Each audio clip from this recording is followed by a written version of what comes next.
اس کا الزام ہمیں دینا اور اپنے آپ کو اس طرح بری الذمہ کر لینا، یہ بات نہ تو کوئی عقل مانتی ہے، نہ عوام مانیں گی، اور نہ یہ کوئی شعور کے قریب ہے۔ اچھا ڈاکٹر نثار احمد جٹ صاحب، یہ اس پہ بھی آپ ضرور کمنٹ کریں کہ جو خان صاحب کہہ رہے ہیں جی کہ ہم فوج کے ساتھ مذاکرات کے لیے تیار ہیں، دوسرا وہ کہہ رہے ہیں کہ دسمبر میں آپ الیکشن کے لیے تیار ہوں، تو آپ نے تو ابھی فروری میں الیکشن لڑا ہے، تو دسمبر میں بھی الیکشن کے لیے آپ تیار ہیں؟ جی بہت بہت شکریہ میر صاحب آپ کا۔ پہلے تو میں چودھری صاحب کی ایک بات کا جواب دے دوں کہ انہوں نے کہا جی یہ کیسے تصور کر سکتے ہیں کہ پاکستان مسلم لیگ نون جو ہے وہ ہمیں لڑا رہی ہے۔ میر صاحب آپ کے پروگرام میں بیٹھ کر کہتا ہوں کہ ایک سانے ماڈل ٹاؤن ہوا تھا، عوام کو اور پولیس کو لڑایا گیا تھا، جس کی بعد میں بڑی جوڈیشل انکوائریاں، جس کا نتیجہ بعد میں یہی ہوا تھا کہ جی پھر ہم کیا کریں، یہ کر کے فارغ کر دیا گیا تھا، اور وہاں پر بھی اسی طرح خواتین کو شہید کیا گیا تھا۔ وہی مائنڈ سیٹ 9 مئی کے موقع پہ بیٹھا ہوا تھا۔ اب میں اس کا نام نہیں لینا چاہوں گا، سانے ماڈل ٹاؤن میں وہ پنجاب میں وزیر تھا، اب یہاں وزیر تھا۔ وہ آپ دیکھیں، آپ نام نہیں لے رہے، سب کو پتہ ہے کہ آپ فیصل آباد سے کس کو ہرا کے آئے ہیں۔ جی میں اسی کا نام لے رہا ہوں جس کو ہرا کے آیا ہوں۔ ٹھیک ہے جی، وہی مائنڈ سیٹ یہاں موجود تھا۔ ڈاکٹر صاحب سے ذرا پوچھنا چاہتے ہیں نا کہ 9 مئی کے آپ کا ووٹ کو عزت دو کا بیانیہ کدھر گیا؟ آپ لوگ ووٹ کو عزت دو کا بیانیہ دفن کر کے یہاں پر 9 مئی کے بیانیے کو آپ لوگوں نے لے کر الیکشن میں گئے۔ آپ نے پاکستان تحریک انصاف کے ورکرز کو مارا، آپ نے پاکستان تحریک انصاف کی خواتین کو مارا، آپ نے ہمارے کارکنان کے ساتھ ساتھ ہمارے جو کینڈیڈیٹس ہیں ان پر جھوٹے مقدمات بنا کر ان کے گھروں میں پولیس بھیجی تاکہ وہ الیکشن سے دور رہیں۔ آپ لوگوں کا المیہ یہ ہے کہ آپ لوگوں نے نواز شریف کو ہیلی کاپٹر میں بٹھایا، بڑی ڈیش بازی کر کے یہاں پر لا کر کہ جی پتہ نہیں ملک کو سنوارنے آ گیا، 9 مئی کا بیانیہ 9 فروری کو دفن کر کے آپ کے ہاتھ میں پکڑا دیا۔ ہم اس بنیاد پہ کہہ رہے ہیں کہ جناب آپ لوگ اس کے بینیفیشریز ہیں اور آپ لوگ اس سازش کا حصہ ہیں۔ اور ہاں رہ گئی بات میر صاحب، میں سمجھتا ہوں کہ اگر ہم یہ تصور کریں دو فریق آپس میں لڑ پڑیں تو دونوں بند گلی میں ہی ہوتے ہیں۔ بند گلی سے نکلنے کے لیے کسی نہ کسی کو سٹیپ ڈاؤن کرنا پڑتا ہے، یہ تو ہمارے معاشرے کا حصہ ہے۔ تو آپ سٹیپ ڈاؤن کر گئے؟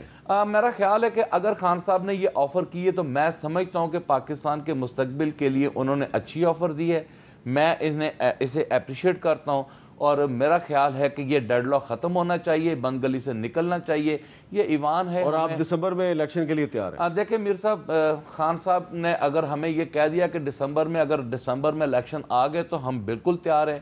میں اس کو اس طرح کوڈ کرتا ہوں کہ فارم 47 کی جو چوری ہوئی ہے، اگر حکومت نے فارم 47 پر اپنا رویہ تبدیل نہ کیا، اگر فارم 47 کو کلیئر نہ کیا تو پھر یقیناً یہ تیار رہیں، ہم الیکشن کے لیے تیار۔ اچھا، اب امیر العظیم صاحب میں ذرا تھوڑا آپ کو بتا دوں کہ آج عمران خان صاحب نے جو صحافیوں کے ساتھ جو گفتگو کی ہے، ظاہری بات ہے جیل میں کی ہے، اس کی ڈیٹیل یہ ہے کہ انہوں نے یہ کہا ہے جی کہ گھر میں کوئی بگڑا ہوا بچہ ہو تو اس پہ تنقید کی جاتی ہے، تو ہماری جو تنقید ہے اس کو آپ غلط سینس میں نہ لیں۔ محمود خان اچکزئی کو ہم نے مذاکرات کا مینڈیٹ دیا ہے، اور انہوں نے کہا میں محسن نقوی سے کبھی بات نہیں کروں گا۔ انہوں نے کہا آئی جی پنجاب سے مل کر ہمارے لوگوں پہ ظلم کیا گیا ہے، اور مذاکرات اگر ہوں گے تو پہلا مطالبہ یہ ہے کہ مینڈیٹ واپس کیا جائے، دوسرا مطالبہ ہے گرفتار کارکنان کو رہا کیا جائے، مقدمات ختم کیے جائیں، اور ملک بچانے کا جو بہترین طریقہ ہے وہ یہ شفاف الیکشن کرائے جائیں، اور اسمبلیوں کی بات جو ہے وہ تیسرے مرحلے کی بات ہے۔ اور انہوں نے جماعت اسلامی کے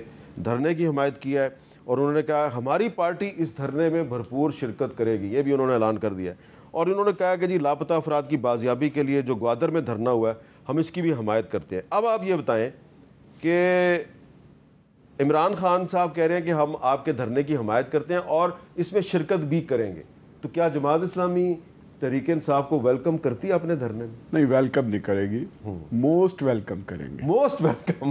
ٹھیک ہے جی۔ اور اگر یہ ہمارے پلیٹ فارم پہ نہ آنا چاہیں تو ہم انہیں کہیں گے کہ اپنے پلیٹ فارم پر وہی کام کریں جو اس وقت کی ضرورت ہے۔ ٹھیک ہے، الیکشن فارم 45 47 اس کو بھی جاری رکھی، لیکن پبلک کا جو اشر ہو رہا ہے، یعنی پانی پلوں کے اوپر چلا گیا۔ غریب آدمی نے تو اپنا جو ہے نا وہ بجلی کا بل دیکھتے ہوئے خودکشی پہ مجبور ہو گیا۔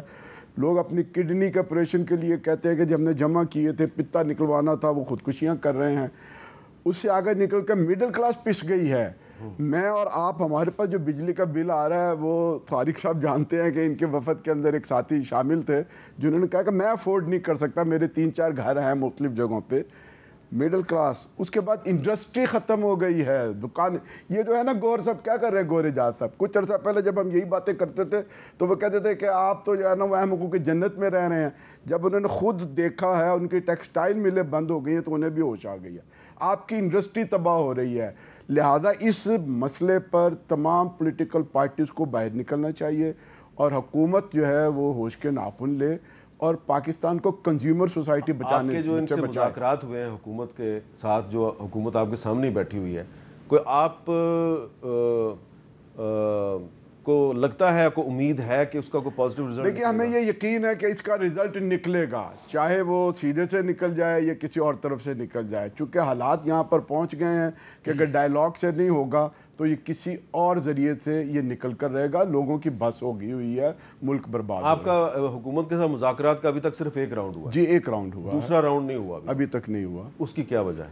یہ تو ظاہر حکومت بتائے گی. انہوں نے اس وقت بھی کہا تھا کہ جی کچھ یعنی اصولی طور پر انہوں نے اتفاق کیا کہ باتیں تو آپ کی بڑی جینوئن ہیں, ٹھیک ہیں, اور کیوں نہ اتفاق کریں. جب یہ اپوزیشن میں ہوتے ہیں تو ہماری والے باتیں یہ کرتے ہیں. جب تک پیپلز پارٹی تھی, آئی پی پیز آئے پہلے اس دور کے اندر, تو جناب نواز شریف صاحب کہا کرتے تھے کہ یہ ککس بیکس ہے. 10% اس وقت انہوں نے زرداری صاحب کو کہا. جب خود آئے تو ہمارا خیال تھا کہ وہ اس کو بند کر دیں گے. انہوں نے خود جو ہے نا وہ اس کام میں جو ہے نا وہ آگے بڑھ چڑھ کر حصہ لیا. تو چیزیں تو جو ہے وہ انہیں بھی پتا کہ اندر کھاتے ہو کیا رہا ہے. اب اینف از اینف, اگر تو یہ واپس آ جائیں تو حالات بہتر ہو جائیں گے. اصل تو مفادات کا چکر ہے, تو ٹیکنیکل تو چیزیں الجھانے کے لیے ہیں. ڈاکٹر طارق فضل چودھری صاحب, جو ڈاکٹر نثار جٹ صاحب نے باتیں کی اس کا تو آپ جواب دیں گے, لیکن پہلے ذرا یہ بتا دیں کہ جماعت اسلامی کے ساتھ مذاکرات کا دوسرا راؤنڈ کیوں نہیں ہوا؟ میری صاحب پہلی بات تو یہ ہے کہ جو امیر العظیم صاحب بات کر رہے ہیں, میں اس میں ایک بات عرض کر دوں کہ جو ہماری مذاکرات ہوئے ہیں وہ تقریباً اس دن 3 گھنٹے سے زائد ہم بیٹھے ہیں, اور اس میں جو شروعات تھی وہ یہاں سے تھیں کہ آپ کے اور ہمارے جذبات ان ایشوز کے اوپر جن کا آپ نے میڈیا پہ بھی تذکرہ کیا, مہنگائی کا ایشو, بجلی کے بل, ٹیکسیشن, تنخواہ دار طبقہ, ہمارے جذبات ایک ہیں. لیکن ہم نے کام کرنا ہے, گورنمنٹ نے, ان وسائل کے اندر رہ کے جو ہمیں مہیا ہیں. بدقسمتی سے آج ملک کی حالت یہ ہے کہ آج اگر ہم چائے بھی پی رہے ہیں نا تو یہ بھی قرضے کے پیسے کی ہے. قرض لے کے ہم اپنی تنخواہیں دیتے ہیں, قرض لے کے ہم اپنی باقی چیزیں پوری کر رہے ہیں. اور یہ ایک گورنمنٹ کا یا یہ صرف حکومت کا حال نہیں, یہ پرائیویٹ اداروں کا بھی حال ہے. میں آپ کو یہی عرض کر رہا ہوں کہ یہ ایسی, یہ بھی ذرا جملہ مجھے کہنے دیں کہ یہ صرف کوئی ہمارے دور کی بات نہیں ہے. یہ چیزیں ماضی سے چلی آ رہی ہیں اور آج ہم اس نتیجے پہ, آج ہم اس نہج پہ پہنچ چکے ہیں کہ یقیناً عوام کے جو مسائل ہیں, ان کی تکالیف ہیں, اس کے اوپر پہلی بات تو نہ کوئی سیاست ہے اور نہ ہماری کوئی انا ہے کہ ایک بات وہ جو کہہ رہے ہیں جائز بات ہے, اگر ہم مان سکتے ہیں تو نہیں نہ مانیں کیونکہ وہ ایک دوسری جماعت ہے. نہیں, ہم مانیں گے جو ہمارے بس میں ہوگا, جو وسائل ہمیں اجازت دیں گے. ایک راؤنڈ جو ہوا اور اس کے بعد دوسرا راؤنڈ جو ہے وہ طے اس میں یہ پایا تھا پہلے راؤنڈ میں کہ ہم ایک ٹیکنیکل کمیٹی بنائیں گے, کیونکہ انہوں نے کافی اس پہ ورکنگ کی ہوئی ہے, جس میں ہمارے سیکٹری پاور منسٹری کے, ہمارے ایف بی آر کے سینئر افسر, ہمارے فائنانس کے, تو وہ کمیٹی تشکیل پا گئی تھی کل. آج ان کی میٹنگ خود بھی انہوں نے کیا اور ہمارا خیال تھا کہ آپ بھی 1-2 لوگ دیں گے جماعت اسلامی. اس کے بعد ہمارا فائنل اور حتمی راؤنڈ ہوگا, اور ہم سمجھتے ہیں کہ جو فوری طور پہ اقدامات ہمارے بس میں ہوئے ان مذاکرات کے بعد انشاءاللہ اس پہ بھی عمل کریں گے. لانگ ٹرم ہم کوشش کریں گے کہ ایک کوئی اسٹیئرنگ کمیٹی بن جائے تاکہ ہم ساتھ ساتھ ان چیزوں کو لے کے چلیں. لیکن اگین میں یہ کہوں گا at the cost of repetition کہ اس پہ بھی ہمارے جذبات عوام کی تکلیف دیکھ کے وہی ہیں, اور ہمیں احساس ہے اس بات کا. ہم عوام میں سے ہیں, ہمیں اندازہ ہے کہ لوگ جو ہے وہ تکالیف میں ہیں, بجلی کے بل سب دے رہے ہیں. اور گورنمنٹ بھی, میں نے پرائم منسٹر صاحب کو ذاتی طور پہ یہ گزارش کی تھی بجٹ کے بعد کہ لوگوں کے اندر اگر وہ ایک ہم ایکسپیکٹ کریں لوگوں سے کہ لوگ تکلیف میں ہیں, لوگ قربانی دیں, تو ہمارے جو خرچے ہیں, جو کابینہ کے وزراء کے خرچے ہیں, وہ بھی کم ہوں اور لوگوں کو نظر آئے. ہم وزارتیں 4 سے 5 وزارتیں ختم کر رہے ہیں تاکہ خرچے کٹ ڈاؤن کیے جائیں. وزراء سارے تنخواہ نہیں لے رہے ہیں, وزراء اپنے جو بیرونی اخراجات ہیں وہ خود ادا کر رہے ہیں. پرائم منسٹر باہر جاتے ہیں ذاتی خرچے پہ جاتے ہیں. تو یہ کافی ایسے اقدامات جو ہیں وہ لیے جا رہے ہیں. ان کی گارڈز، سیکیورٹیز، یہ وہ ان کو کٹ ڈاؤن کرنا، منسٹریز کے اخراجات کو کٹ ڈاؤن کرنا، پرائم منسٹر کے اپنے جو اخراجات ماضی میں رہے ہیں انہیں کٹ ڈاؤن کرنا.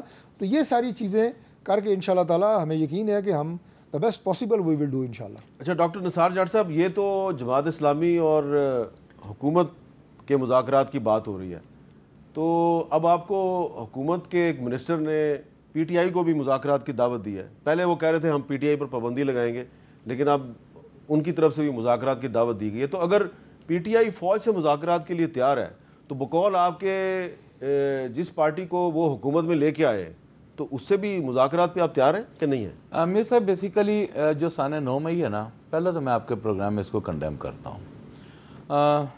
یہ ہمارا معاملہ جو ہے نا براہ راست فوج کے ساتھ ہے، اور یہ بات چیت بھی ہم نے فوج کے ساتھ ہی کرنی ہے. اب اس میں سازش ہے یا وہ جان بوجھ کے ہو گیا، وہ ایموشنز میں ہو گیا، اس بات کو بحث کیے بغیر یہ ہوا اور ہمارا ٹکراؤ پڑ گیا پاکستان آرمی کے ساتھ.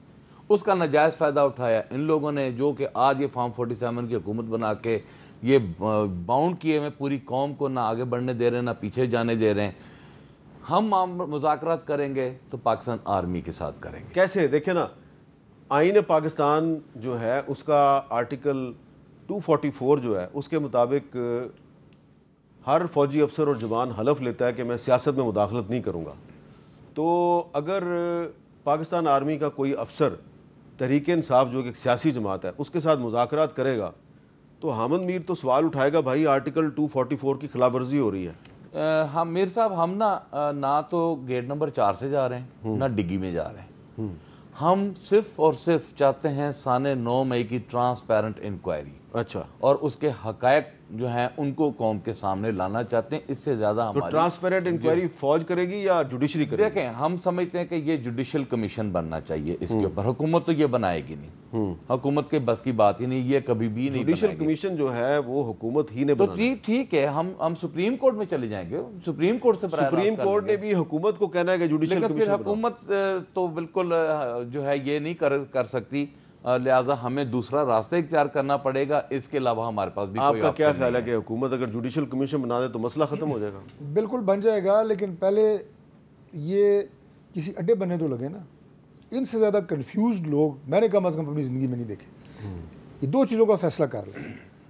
ایک تو شکریہ ان کا کہ بات انہیں سمجھ آ گئی ہے کہ معاملات بات چیت کے ذریعے حل ہونے ہیں. یہ ہم پہلے دن سے کہہ رہے ہیں کہ بیٹھے ہیں بات چیت کے ذریعے معاملات حل کریں.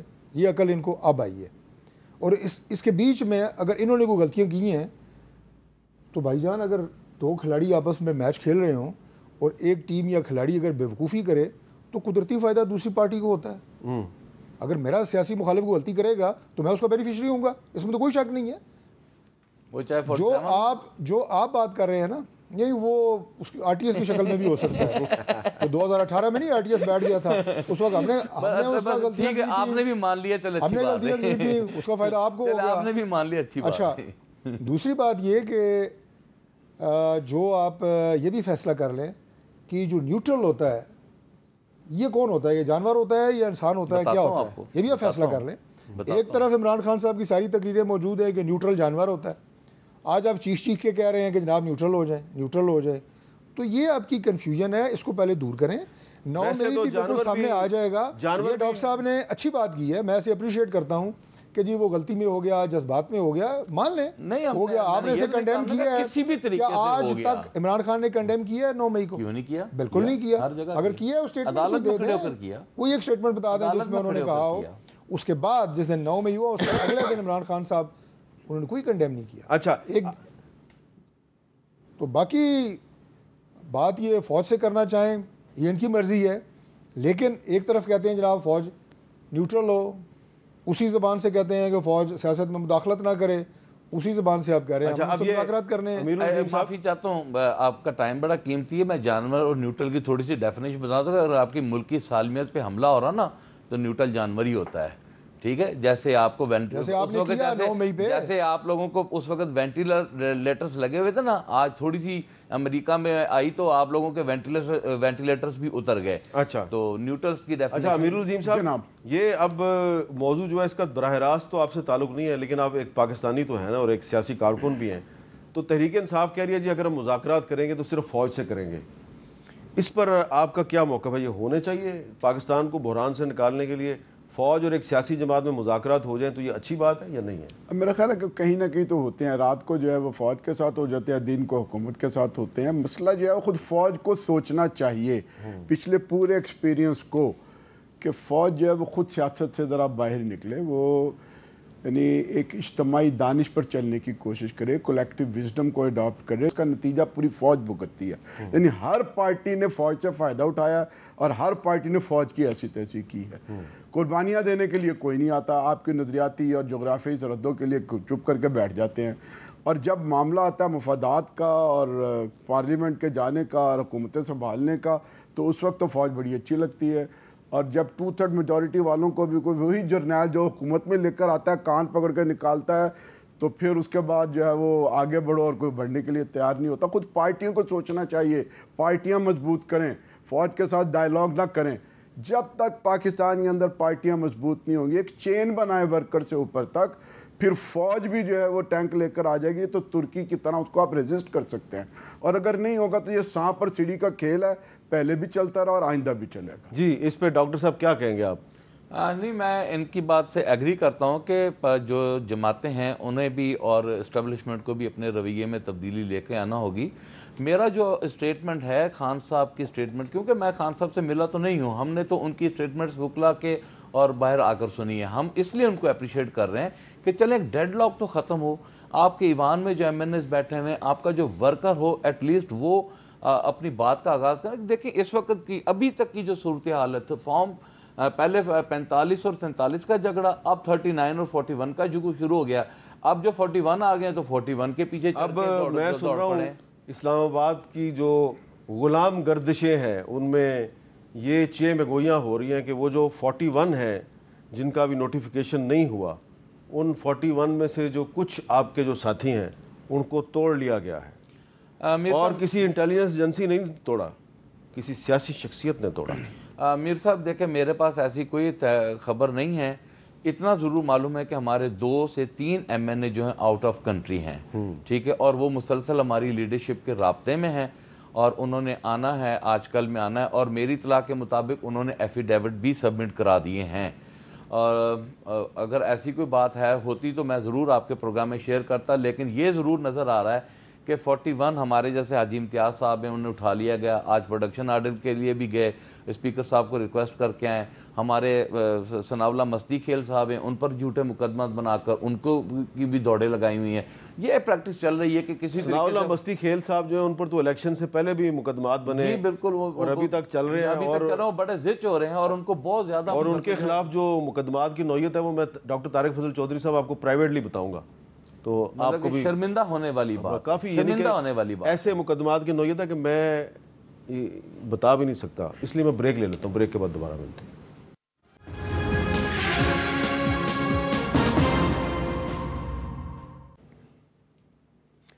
کیپٹل ٹاک میں دوبارہ خوش آمدید. اچھا آپ یہ بتائیں ڈاکٹر طارق فضل چودھری صاحب کہ یہ جو لیجسلیشن بزنس ہے, اس میں آپ کچھ ایسی بھی آج لیجسلیشن ہوئی ہے جو اسٹینڈنگ کمیٹی میں چلی گئی ہے, اور وہاں سے اگر اپروو ہو جائے تو یہ جو ڈاکٹر صاحب ساتھ بیٹھے ہوئے ہیں نثار احمد جٹ صاحب, جن کا الیکشن کمیشن نے نوٹیفیکیشن کر دیا ہے, تو آپ اس میں سے نئی لیجسلیشن کے ذریعے ہچ نکالیں گے کہ کوئی ٹائم بار تھی تو اس ٹائم مخصوص مدت کے دوران انہوں نے اناؤنسمنٹ نہیں کی, تو اب جناب یہ اناؤنسمنٹ نہیں, اب یہ کسی پارٹی میں شامل نہیں ہو سکتی, تو کیا دیکھیے یہ کھلی دھاندلی نہیں؟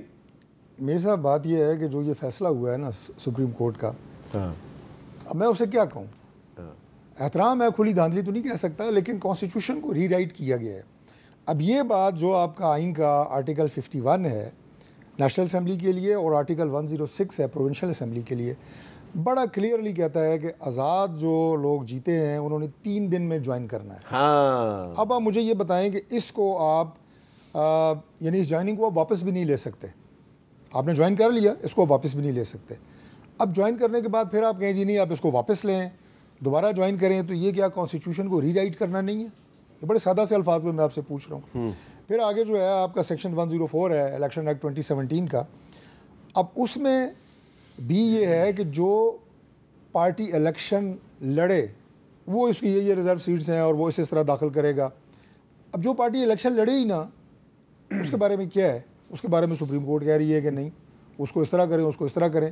اور اگر اس فیصلے میں کلیئرٹی ہوتی تو الیکشن کمیشن آف پاکستان دوبارہ رجوع نہ کرتا سپریم کورٹ. تو یہ طے ہو گیا کہ جو آج آپ نے لیجسلیشن کی ہے, جو اسٹینڈنگ کمیٹی کو بھیجی ہے, اس کا مقصد یہ ہے کہ سپریم کورٹ کے جو فل بینچ نے فیصلہ کیا ہے آپ اس کو امپلیمنٹ نہیں کرنا چاہتے؟ نہیں, ایسی بات نہیں ہے. سپریم کورٹ کے فیصلے کا بالکل احترام ہے, سپریم کورٹ کا بڑا احترام ہے. ایک آپ میری باتوں کو کوئی غیر سنجیدہ لے رہے ہیں, آج میں دیکھ رہا ہوں. نہیں, آپ کنفیوز نظر آ رہے ہیں نا. میں بالکل کنفیوز نظر نہیں آ رہا. نہیں, آپ نے خود بتایا ہے کہ جو آپ نے لیجسلیشن آپ کی غیر سنجیدگی دیکھ کے لگ رہا ہے کہ آپ کو ہمارا سپریم کورٹ کے اوپر ہمارا جو اعتماد ہے اور جو ریسپیکٹ ہے اس پہ آپ کو ڈاؤٹ ہے. یہ نہیں ہونا چاہیے حکومت کا. بالکل. اس سے پہلے مجھے بتائیں کون سا ایسا فیصلہ ہے جس پہ عمل درآمد نہیں ہوا ہے, لیکن اس لکونے کو تو سیدھا کریں نا. جی ویسے ہماری یہ بھی گزارش ہے کہ ری رائٹ نہ کیا جائے. دیکھیں جی, ڈاکٹر نثار جٹ صاحب آپ بھی ڈاکٹر ہیں اور ڈاکٹر طارق فضل چودھری صاحب بھی ڈاکٹر ہیں, تو انہوں نے جو بات کی ہے تو اس سے لگ یہ رہا ہے کہ آپ کو 3 دن میں الیکٹ ہونے کے 3 دن کے اندر اندر آپ کو پارٹی جوائن کرنی تھی, لیکن آپ تو اب 3 مہینے کے بعد آپ پارٹی جوائن کر رہے ہیں. بشک سپریم کورٹ کا فیصلہ آ گیا ہے, اس لیے انہوں نے لیجسلیشن کر دینی ہے کہ آپ تحریک انصاف کے ممبر نہیں بن سکتے. میر صاحب دیکھیں یہاں پر نا تشریح ہوئی ہے آرٹیکل 51 کی, ٹھیک ہے جی, اور آرٹیکل 51 کہتا ہے کہ یہ سیٹ میری ہے, ڈاکٹر طارق کو نہیں جا سکتی, ٹھیک ہے جی.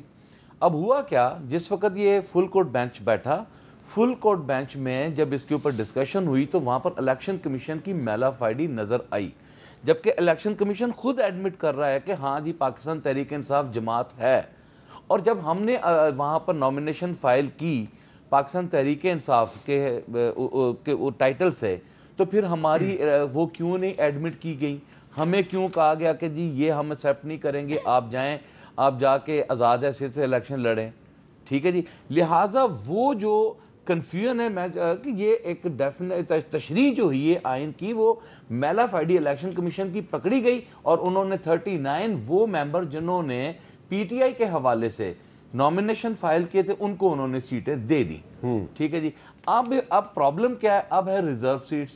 ریزرو سیٹس میں الیکشن کمیشن کے فل کورٹ بینچ نے اگر ہمیں 15 دن کا ٹائم دیا ہے تو اس میں ہمارا تو کوئی قصور نہیں ہے, یہ جانے عدلیہ جانے. تو یہ کہتے ہیں کہ ہم نے پی ٹی آئی کو ریزرو سیٹیں نہیں دینی. نہیں, ہم لیں گے. کیسے لیں گے؟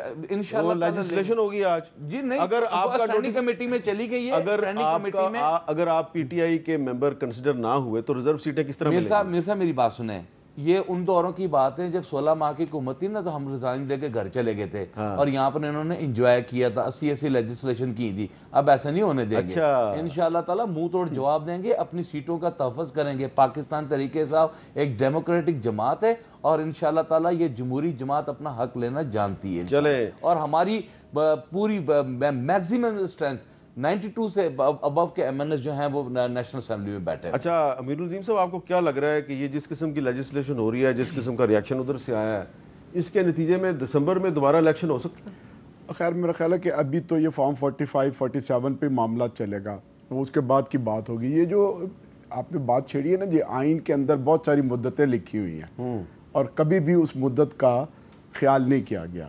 آپ دیکھیے اردو کو فلاں تاریخ تک بن جانا چاہیے, سود جو ہے فلاں ڈیٹ تک ہو جانا چاہیے, 90 دن میں انتخابات ہونے چاہیے. آپ کے انتخابات 90 دن میں ہوئے اسمبلیاں ٹوٹنے کے بعد, سپریم کورٹ کا فیصلہ تھا پھر بھی نہیں ہوا, ٹھیک ہے نا. تو اس کا مطلب یہ ہے کہ یہ جو مدت ہے اور یہ ساری چیزیں ہیں یہ لازمی نہیں ہے, کہیں نہ کہیں اس کے اندر پہلے بھی خلاف ورزی ہوتی رہی ہے اور اس کو ایز اٹ از ایکسیپٹ کیا جا سکتا ہے. تو جو پارلیمنٹ کے اندر اگر لیجسلیشن ہوگی تو وہ بھی چیلنج ہو جائے گی. تو میرا خیال ہے کہ بھلے اور سیدھے طریقے کے ساتھ جس کا جو رائٹ ہے وہ دینا چاہیے. توہین عدالت کا قانون ہی ختم کر دیا ڈاکٹر طارق فضل چودھری صاحب, تو پھر کیا ہوگا؟ نہیں, میرا خیال ہے توہین عدالت کا قانون تو ختم کر دیں, لیکن اس کے باوجود جو چیز کی تشریح ہے میلا فائڈی ہے وہ تو بہرحال سپریم کورٹ کی جوڈیشری کے اندر وہ اس کے اندر موجود ہے. اور اگر آپ یہ سمجھیں کہ جی آپ آئین کو بھی ختم کر دیتے تو تب بھی ملک چل پڑتا ہے جی. تو لہٰذا یہ ایشو میرا نہیں خیال کہ کوئی بہت بڑا ایشو ہے, یہ سیٹل جو ہے نا وہ ہوگا. ڈاکٹر صاحب توہین عدالت کا قانون تو ختم کر رہے ہیں نا آپ, نہیں کوئی ختم نہیں کر رہے. اور یہ جس لیجسلیشن کی میں آپ کو بات کا بتا رہا ہوں, جس کا بھی ذکر ہو رہا ہے, پہلی بات تو یہ اسٹینڈنگ کمیٹی میں جائے گی, اس میں ان کے بھی ممبر ہیں, اس پہ سیر اصل گفتگو ہوگی ساری چیز, اس کے بعد یہ اسمبلی میں دوبارہ آئے گا. اور اس سے یہ جو ساری سچویشن ہے نا یہ ڈائلیوٹ ہوگی, کلیئرٹی آئے گی. اس میں میل آف آئی ڈی نہیں ہے, یہ جو کہہ رہے ہیں نا میل آف آئی ڈی ہے اور ہم لڑیں گے اور کریں گے فلاں یہ وہ, یہ ساری جذباتی تقریریں ہیں, کرتے رہیں, یہاں بیٹھ کے کرتے رہیں, اسمبلی میں کرتے رہیں. لیکن یہ جو لیجسلیشن ہے, آپ کا آئین ہے, الیکشن ایکٹ ہے, یہ ایک سنجیدہ بات ہے. آپ نے ایک بڑی سیریس طریقے سے بات کی اور میں نے اس کو بہت سیریس لیا. آپ کہہ رہے ہیں کہ آپ توہین عدالت کا قانون ختم نہیں کر رہے ہیں. نہیں ایسی کوئی بات زیر بحث نہیں ہے. لیکن اب میں جو آپ کو بات بتا رہا ہوں نا, جو ہم بار بار کر رہے ہیں, میں وہ 105 پڑھ رہا تھا, الیکشن ایکٹ 2017. اب بڑا کلیئرلی لکھا ہوا ہے کہ for the purpose of the election for the seat reserve for women and non Muslims in any assembly the political parties contesting election. جس پارٹی نے الیکشن ہی نہیں لڑا, اس کے سربراہ نے الیکشن نہیں لڑا, اسی پہلی لائن کا مجھے آپ جواب دے دیں. ہم اس لیے کہہ رہے ہیں کہ کانسٹیٹیوشن کو ری رائٹ کیا گیا ہے. پھر 3 دن کا جو میں نے آپ کو آرٹیکل 51 کا حوالہ دیا کہ 3 دن کا ٹائم مقرر ہے, اس چیز کو کلیئر تو ہونا ہے نا, کسی اڈے بنے لگنا ہے. الیکشن کمیشن کی چلے, میں یہ کہتے ہیں جناب کا الیکشن کمیشن کی میل آف آئی ڈی بقول ان کے, مجھے یہ بتائیں کہ اگر سپریم کورٹ کو اس کے اوپر اعتراض ہے تو سپریم کورٹ کو اس کے باوجود بھی اختیار ہے کہ وہ کانسٹیٹیوشن میں امینڈمنٹ کرے. چلے یہ آپ نے تشریح کر سکتے ہیں, اس کا کیا جواب ہے؟ ہم نے نہیں کہا یہ ہماری سیٹیں ہیں, لیکن آپ تو لے گئے تھے ضابطے سے کہتے ہیں ہماری سیٹیں نہیں ہیں. ڈاکٹر صاحب معافی چاہتا ہوں, آپ لوگوں نے وہ سیٹیں دیکھیں جی, 2 آپشن ہیں. جو سچویشن ہے ڈاکٹر صاحب اس میں بڑی کلیئرٹی ہے. 2 آپشن ہیں, یہ کہ یہ سیٹیں یا تو خالی رہیں, عوام کی اسٹرینتھ سے آؤٹ ہو جائیں, اور یا باقی جماعتوں میں بانٹ دی جائیں. یہ فیصلہ سپریم کورٹ نے کرنا تھا. نہیں, یہ آرٹیکل 51 میں کہہ رہا ہوں کہ ہم نے نہیں مانگی نہ ہماری سیٹیں ہیں, کو دے دیں, لیکن خالی رکھیں. چلے, لیکن ایک جس کا وجود ہی نہیں ہے جس جماعت کا, اس پہ کیا کہتے ہیں؟ میری بات سنیں, یہ ایک ویلڈ سوال نہیں ہے کہ جس جماعت کا وجود ہی نہیں ہے. میرے صاحب یہی تو میں بات کہنا چاہ رہا ہوں. جب میں الیکشن کمیشن میں گیا ہوں اپنی نامینیشن فائل کرنے, میں پی ٹی آئی لکھ کر لے کر گیا ہوں. اگر پی ٹی آئی جماعت تھی تو اس نے کیوں نہیں میری نامینیشن ایکسیپٹ کی, کیوں مجھے کہا کہ آپ آزاد اسیس ہیں؟ اچھا, الیکشن کمیشن نے آپ کی وہ اس لیے ایکسیپٹ نہیں کی اس کے کہ وہ سپریم کورٹ کا فیصلہ تھا قاضی فاضل صاحب کا. نہیں میں بتاتا ہوں جی. وہ اس لیے نہیں کی کہ آپ الیکشن کمیشن میں بحیثیت ایک سیاسی جماعت رجسٹر نہیں رہے. اگر آپ سیاسی جماعت رجسٹر ہوتے ہیں, وہی میں بتا رہا ہوں کہ سپریم کورٹ کا فیصلہ تھا. پریزیڈنٹ ہوں, ہر سال ہم اپنے سارے آپ کو وہ ٹھیک ہے, وہ بات کلیئر ہو گئی. میں آپ کو بتاتا ہوں, وہ آپ نے کرائی نہیں. آپ جب نہیں پی ٹی آئی ہم نے رجسٹر نہیں کروائی, پھر سپریم کورٹ کی ہیئرنگ میں الیکشن کمیشن نے آ کر یہ کیسے اسٹیٹمنٹ دے دیا کہ جی ہاں پی ٹی آئی جماعت تھی, جماعت ہے اور جماعت رہے گی. نہیں اسٹیٹمنٹ دیا انہوں نے. جماعت اس وقت یہی میل آف آئی ڈی تھی. اور میر صاحب میں ایک اور بات بتاؤں, شرم کی بات ہے کہ یہ الیکشن کمیشن نے دیا, الیکشن سر دیا ہے انہوں نے. آپ ذرا اسٹڈی کریں. اور بھائی جان آپ پڑھیں نا, انہوں نے پوچھا, سپریم کورٹ کے جج نے پوچھا جماعت ہے, انہوں نے کہا جی ہے. تھی, انہوں نے کہا تھی.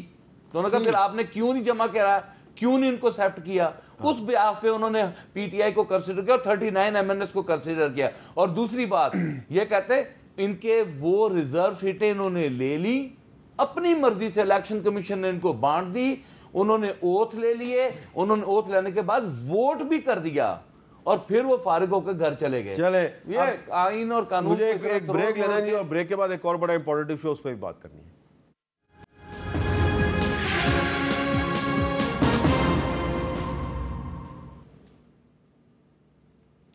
کیپٹل ٹاک میں دوبارہ خوش آمدید. آج اسلام آباد ہائی کورٹ میں جو لاپتہ افراد کا معاملہ ہے اس پہ بہت ہی ایک تفصیلی بحث ہوئی ہے, اور اس میں آج ایک اس ہیئرنگ میں ایک پازیٹیو چیز بھی نکلی, اور وہ جسٹس محسن اختر خیانی صاحب کی جو کورٹ ہے اس کو یہ بتایا گیا ہے کہ D G I S I اور ڈی جی آئی بی اور ڈی جی ایم آئی جو ہیں انہوں نے ان پر مشتمل ایک کمیٹی بنائی گئی تھی, اور اس کمیٹی جو ہے اس نے آئی ایس آئی اور ایم آئی سے 2 بریگیڈیئرز کو نامزد کیا ہے, اور اس میں آئی بی کے ایک جوائنٹ ڈائریکٹر ہیں قاضی جمیل الرحمان صاحب, وہ اس کمیٹی کے کنوینر ہیں, اور یہ کمیٹی جو ہے یہ لاپتہ افراد کے جو معاملات ہیں اس کو دیکھے گی. اب جو گوادر میں جو دھرنا چل رہا ہے, اس کا جو بڑا مسئلہ ہے وہ بھی لاپتہ افراد کی بازیابی ہے. تو امیر العظیم صاحب آپ کا کیا خیال ہے کہ ہماری سیاسی جماعتیں جو وہ سب ایشوز پہ عوامی ایشوز پہ بولتی ہیں، لیکن کافی عرصے سے ہم یہ نوٹس کر رہے ہیں کہ عدالتوں میں یہ مسئلہ ڈسکس ہوتا ہے لاپتہ افراد کا. جی